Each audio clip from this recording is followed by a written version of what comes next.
Coming up, Democratic presidential frontrunner Joe Biden says if he is elected president, he will push to ban assault weapons. And one 2020 Democratic presidential candidate is taking a break from the campaign trail. Plus, we take a look at why the president is visiting Kentucky next week. Dedicated to Eastern and Southern Kentucky, this is WYMT Mountain News This Morning.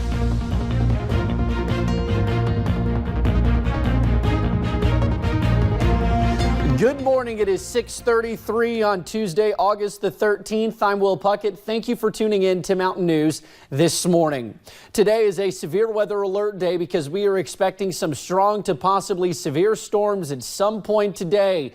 The models are starting to agree a little bit. Let's bring Brandon in this morning, who is keeping a watchful 2 eyes on this situation. Brandon, good morning. Technically, if you count these 4 eyes. Yeah, true, you're right. Exactly. But yeah, we are keeping a close eye on it, Will. But today, the models were out of whack for the last couple of days there and back and forth. But they're starting to line up, at least the short-range models, as you mentioned this morning. So we're tracking it out for you. Let's take a look at the last 6 hours. And the rain started and then kind of spread out pretty quickly. Still hovering right around the north and eastern parts of the area. Martin County getting some pretty good rain. Lawrence County getting some pretty good rain. We just take you straight on in there. Louisa still getting soaked up there, back toward Ashland, back up toward Wayne and West Virginia. Inez still getting some pretty good rain. Most of southern Martin County, a little bit of lightning, not as much as we have seen, and we're continuing to see that move through parts of Pike and Floyd and Mingo and Logan counties this morning. Zero visibility down south due to fog or close to it, and some visibility issues up to the north there where the rain is falling, Ashland and Logan.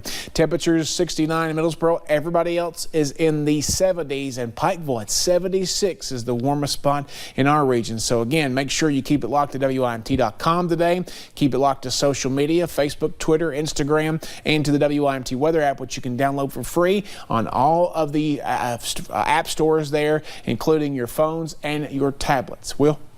All righty, Brandon, thank you. Well, shock is now giving way to anger following the death of Jeffrey Epstein. The multimillionaire and accused pedophile apparently committed suicide inside his jail cell in New York. Prosecutors say they will continue to investigate his alleged crimes despite his death. Laura Podesta has more. A photographer captured the moment Jeffrey Epstein was wheeled into a hospital in Lower Manhattan Saturday.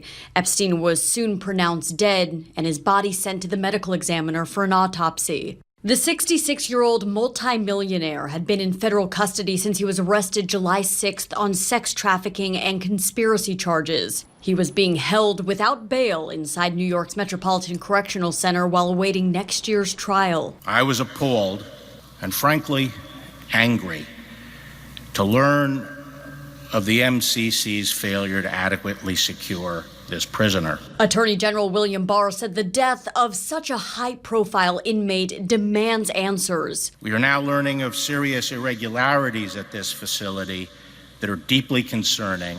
A representative for the workers at the Metropolitan Correctional Center told CBS News that Epstein's apparent suicide was not a surprise. She said staffing there is completely inadequate, with workers routinely clocking over 60 hours a week, leaving them overwhelmed and not alert. Epstein's death automatically ends the criminal case against him, but not against others who participated in his alleged crimes. There are a number of co-conspirators that allowed these things to occur, active co-conspirators as well as passive, that watched what he was doing and said nothing over the years. Attorney General Barr said anyone who committed crimes with Epstein should, quote, not rest easy.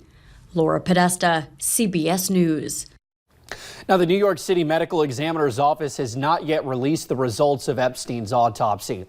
A friend of the Dayton, Ohio shooter is now facing federal charges. Prosecutors say Ethan Colley bought body armor and helped assemble the weapons used to kill 9 people. A newly released court document reveals he lied on federal firearms forms to obtain a weapon.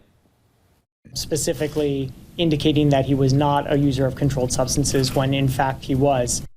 The FBI says Colley told them he had taken hard drugs with Betts several times per week between 2014 and 2015, and that he smoked marijuana almost daily. Betts shot and killed 9 people, including his own sister, outside a nightclub before police shot and killed him. Well, Democratic presidential frontrunner Joe Biden says if he is elected president, he will push to ban assault weapons. Biden's pledge comes amid a renewed national debate on how to curb gun violence after mass shootings that killed more than 30 people in Ohio and Texas.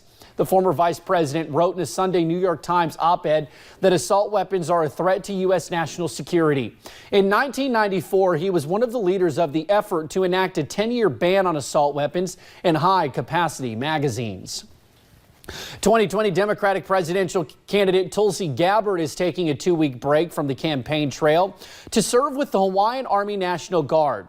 She made the announcement in an interview with CBS News. The Hawaii Congresswoman said she's being called to active duty for joint training exercises in Indonesia.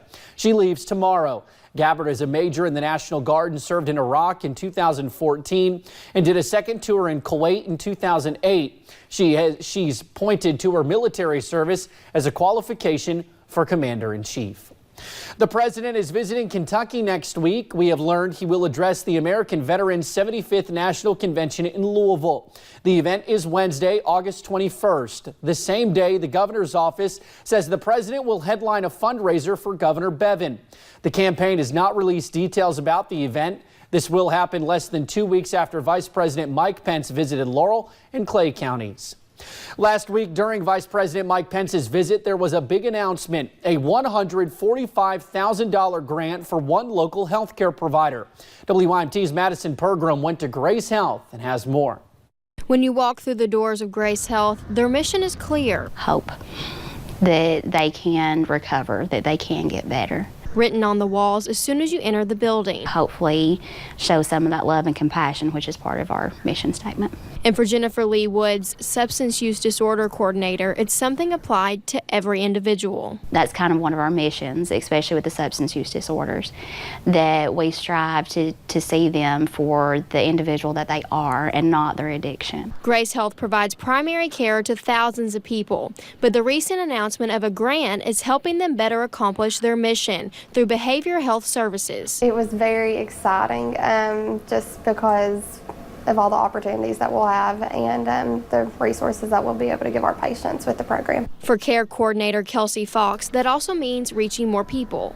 Additional staff covering all the people that we need to and getting them linked to the resources outside of our program. And building relationships. Those that are suffering with substance use disorder, you really need to have a trust relationship, and that's key. Which Michael Stanley, CEO of Grace Health, says is a key step in the recovery process. Our patients know us, our patients trust us, and it's that trust relationship that allows us to help them navigate help. Putting patients first and encouraging them every step of the way. I hope that they all know that we're here to stand by them on the way. Helping them walk out better than they were before. In Corbin, Madison Pergram, WYMT Mountain News. Now, Grace Health provides services in Knox, Bell, Clay, Leslie, and Whitley counties. The grand jury will not hear Savannah Spurlock's case this week. Her family announced the jury will now hear it at a later date. The grand jury meets this week. They were expected to hear the case against David Sparks. Sparks is charged in connection to the death of Spurlock. She disappeared in January.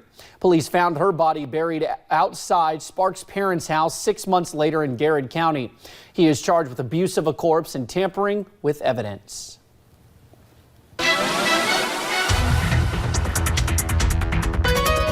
We continue to track the morning rounds of rain here at 6:42. I've got the radar in the last 6 hours looped. That coming through central Kentucky kind of fell apart, but we're still watching all this mess over to the north and to the east. Thankfully, most of it, bulk of it, moving out there as we head through the early to mid-morning hours. We're looking at low visibility thanks to fog down in the Cumberland Valley, though, so be careful, especially Harlan, Jonesville, and Jacksboro. And then limited visibility, Prestonsburg, Ashland, and Logan, where the heaviest bands of rain are still falling. Temperatures back to 70 in Middlesboro, so 70 or above for the entire region this morning. Temperature change, that is anywhere between 6 and 15 or almost 15 degrees warmer than it was this time yesterday. So your out the door forecast, we are going to continue to feature chances off and on throughout the day for showers and storms. If we get that sunshine out a little bit later on, it's going to do two things. It's going to crank our temperatures up. It's already muggy this morning, and it's going to fire instability in the atmosphere. So we'll watch for afternoon showers and storms pick back up later on. Gotta be weather aware today, Brandon. Thank you. Well, we have stories that are trending on WYMT.com next. As always, thank you for joining us on Mountain News this morning. A Scott County mother is behind bars after police say they found her children living in horrible conditions.